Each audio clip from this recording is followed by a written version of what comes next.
Philadelphia, the Nets played without starters from the opening tip.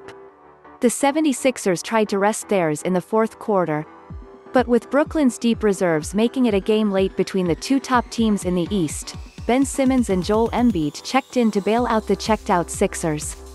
Embiid had 39 points and 13 rebounds, and Philadelphia beat Brooklyn 123-117 on Wednesday night in an anticipated matchup that fizzled with the Nets missing their biggest stars. When the playoffs start, it's a whole new beast. And we'll be ready for them, 76ers coach Doc Rivers said. And I'm sure they'll be ready for us.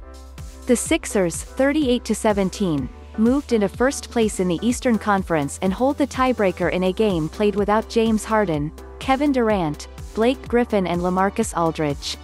With the Nets standouts hurt or just rested, the game had more of a preseason feel than a possible preview of the conference final this summer.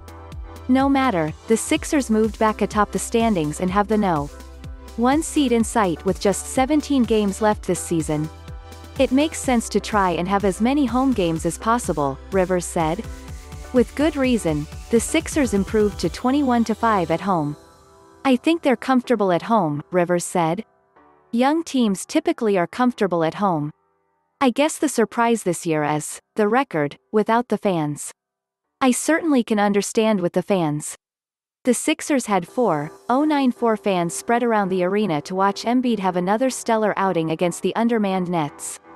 He scored 21 points by halftime, his 14th 20-point first half this season, most in NBA.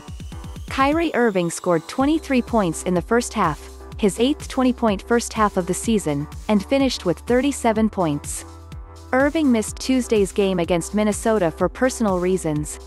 Irving, though, sat out as the deep reserves helped the Nets rally from 22 points down to make it 118-115 with 1:15 left. Landry Shamet scored 17 points, and DeAndre Jordan had 12 points and 14 rebounds. I didn't want to take the group out that was doing so well, Nets coach Steve Nash said. I wanted to reward those guys for playing as well as they did. Embiid and Simmons, who scored 17 points, watched the bulk of the fourth from the bench until they were pressed into service over the final 5 minutes. Embiid sealed the win from the free throw line to the tune of MVP chants. They should not have had to come back in, Rivers said. Simmons said the Sixers have got to close our games. We've got to lock in that fourth quarter, Simmons said. Harden is out with a strained right hamstring, and Durant got a night off after playing 27 minutes against the Timberwolves. The Nets are taking it easy with Durant as he comes back from a nagging left hamstring injury. Yes, the Nets might still be the betting favorite to win the championship. FanDuel Sportsbook had them Wednesday night as 11-5 favorites, but pushing for the No.